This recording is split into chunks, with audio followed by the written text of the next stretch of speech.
Hello and welcome to a very special review today. This is going to be my review of Mortarion, Primarch of the Death Guard. This model will cost you £85. It's an awful lot of money for a single plastic miniature, but he is huge. He's much bigger than I thought he would be. You know, he's a Primarch at the end of the day, a Lord of War. He's the centerpiece of your Death Guard army.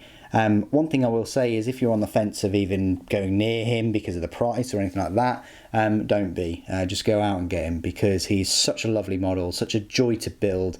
I've had zero issues with the model. It went together very straightforward. It did take me a good afternoon. This is a model that you're not going to be finishing in an hour or so. It will take you a while, a nice little project, and who knows how long it's going to take you to paint, because it's you know, you might want to paint sub-assemblies, but hey, that's up to you. Yeah, so fantastic model, excellent looking model. You've got an option of two poses. You can either have his scythe lowered in his right hand and then silence also lowered in his left hand, like so. I have a picture here in the codex, so that's basically what he would possibly look like if you painted him. But as you can see, the scythe called silence in his right hand, and the pistol, the lantern, in his left hand. So you can either have him like that or like the way I've done. I've just chosen this because I prefer this pose. Other people might prefer the other pose. That's cool. There's so much detail and things going on with this model. He barely fits in my shot. I've had to lower the camera and all the rest of it. So let's have a look at him a bit closer up. The lighting isn't the best today, but hopefully it'll go on. It'll work with me. So one thing I found is there's quite a number of little nurglings. There's this one here with this little pointed star. There's one here about to hurl some kind of incense grenade thing, and he's got one there. He's sort of like, if you can see that, there you go, that's probably better. So yeah, he's tossing one there, and he's about to toss one too. And then this guy, he's got like a barrel of goop or something, with a horrid looking tentacle, or you know, proboscis or whatever kind of taster tongue kind of nose thing. Then there's a couple of them just milling about, flying about, trying to copy him. They've got these grenades. They might be phosphex. It does wobble a little bit. It's pretty comical. But there's this guy here with this little hood, and then there's this guy over here. I think they've both got the same or very similar kind of wings, and they're both holding those grenades. Mortarion himself does have grenades sort of dangling about from him on chains all over the place. The detail on the model is just fantastic. I mean, I need to sort of brush the dust off in a few places, but he's got this lovely spiky knee armour. His legs are huge. I mean, one of his knees is almost sort of taller than a space marine. That's just how big a Primarch is, or how big he has grown. Then you look at his face, there's so much detail going on, so much detail in the eyes and the sort of rebreather kind of mask thing. And then he's got these like these tanks, these toxin tank kind of things with these little valves, I think they are. And then this kind of speaker vox unit with a load of smoke and flies and incense and you name it, and it's all going on here. These are optional. You don't need to put them on, just like with the typhus model. You don't need to put this pestilence kind of fly thing on, like it was an option with the typhus. I mean, the scythe is absolutely huge. I mean, compared to like a Primaris Space Marine, just the head of it is longer than just a Primaris Space Marine even.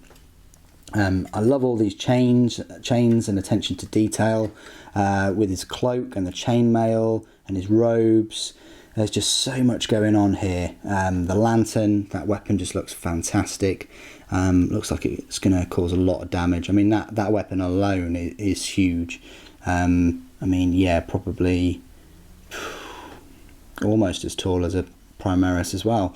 Massive horn erupting out of his left shoulder pauldron.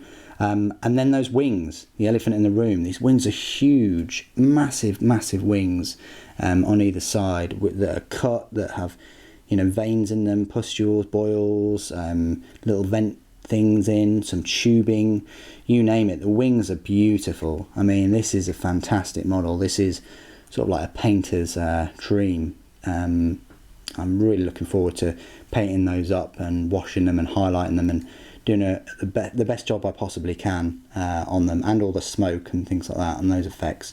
So yeah, model wise, don't hesitate, it is a must buy. It's just simply fantastic, this model. So size comparison, here we have just normal Death Guard. So as you can see, he's going to be a centerpiece of your Death Guard army. Just fantastic, the size of him compared to just your normal sort of Death Guard.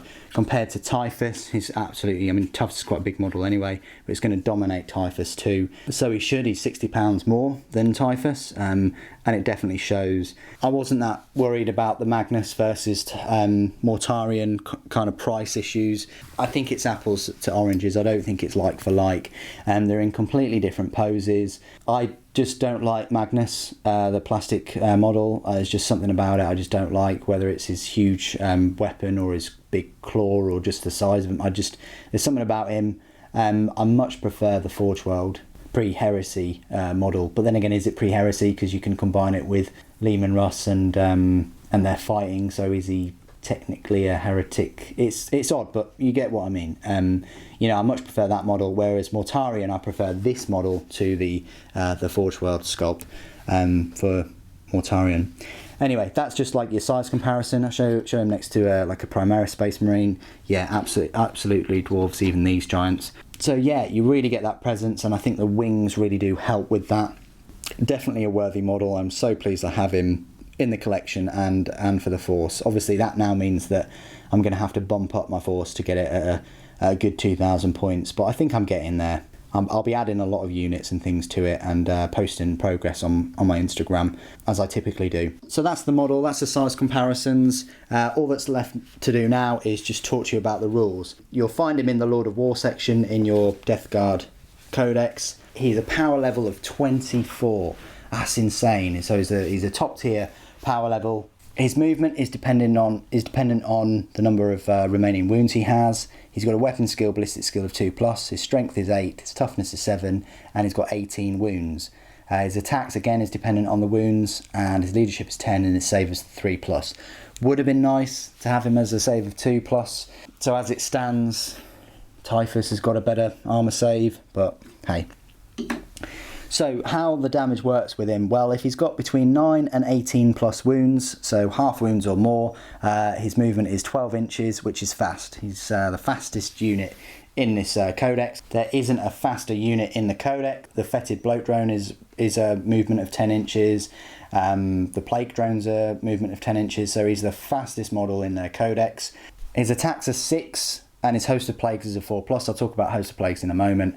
If his remaining wounds is between 5 and 8 inches, he moves down to 10 inches, and his attacks are 5, Host of Plagues is 5+, and then finally remaining wounds 1 to 4, his movement is 8 inches, attacks are 4, and his Host of Plagues is 6+. He's armed with Silence, which is his huge scythe, the Lantern, which is his pistol, and Phosphex bombs. He's also attended by Nurglings that attack with their own claws and teeth, and you can only have one of this model in your army.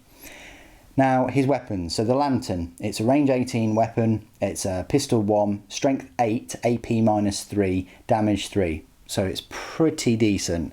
However, it's got a special ability. If you hit with the weapon, draw a straight line between the closest point of Mortarion's base and that of the closest model in the target unit. Make a single wound roll against the target unit, and each unit, the centre of the line passes over. So you make a line, 18 inches, passes over, you make a wound. The Nurgling Attendant's Claws and Teeth, melee weapon, it's only strength 2, damage 1, but it is a plague weapon, and each time you fight, he can make D6 additional attacks with this weapon. So he's getting, possible D6 attacks with the Attendant's Claws and Teeth. His Scythe, which is probably the main reason why you get him. I mean, the Lantern is good, but the Scythe, called Silence, you can attack using 2 profiles, the Reaping Scythe or the Eviscerating Blow. Now, the Reaping Scythe is a strength user, so that's still strength 8, -2 AP, damage 1, and it's a plague weapon, and you make 3 hit rolls for each attack with the weapon instead of 1. The Eviscerating Blow, it bumps his strength up to 16, times it by 2, AP -4, so that's even more horrific, and the damage is D6, and it's a plague weapon. So against tougher enemies or vehicles even, you might want to be using that Eviscerating Blow just to carve up a Land Raider in 2 and things like that. Now his Phosphex bombs, They're not a plague weapon, unfortunately, but their range is 6 inches, grenade 2d6, strength 5, AP -1 and a damage 1. So that's still quite decent, AP -1 and a strength of 5, and you could potentially have 12 of them. So the Phosphex bomb's not something to brush over. Now here we come to his abilities. He's got Death of the False Emperor, Disgustingly Resilient. They're similar to a lot of the other units in the book. Primarch of the Death Guard. You may re-roll failed hit rolls of 1 for friendly Death Guard units within 7 inches of Mortarion. Now that's what I'm talking about. Failed hit rolls of a 1 with friendly Death Guard units within 7 inches. That's a good bubble that he's got for hit rolls of a 1. Toxic Presence.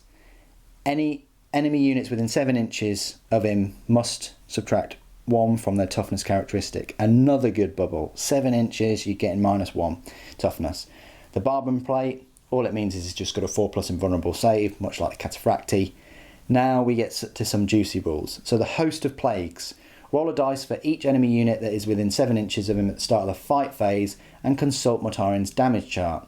If the roll equals or exceeds the required value, the unit being rolled for suffers D3 mortal wounds. So the Host of Plagues, so that means that if he's got half wounds or more, 50-50 chance of you inflicting those D3 mortal wounds. So just being around him is not only bumping up your own Death Guard, re-rolling the ones, it's lowering their toughness, and it's actually inflicting mortal wounds without him doing much, with just him being there.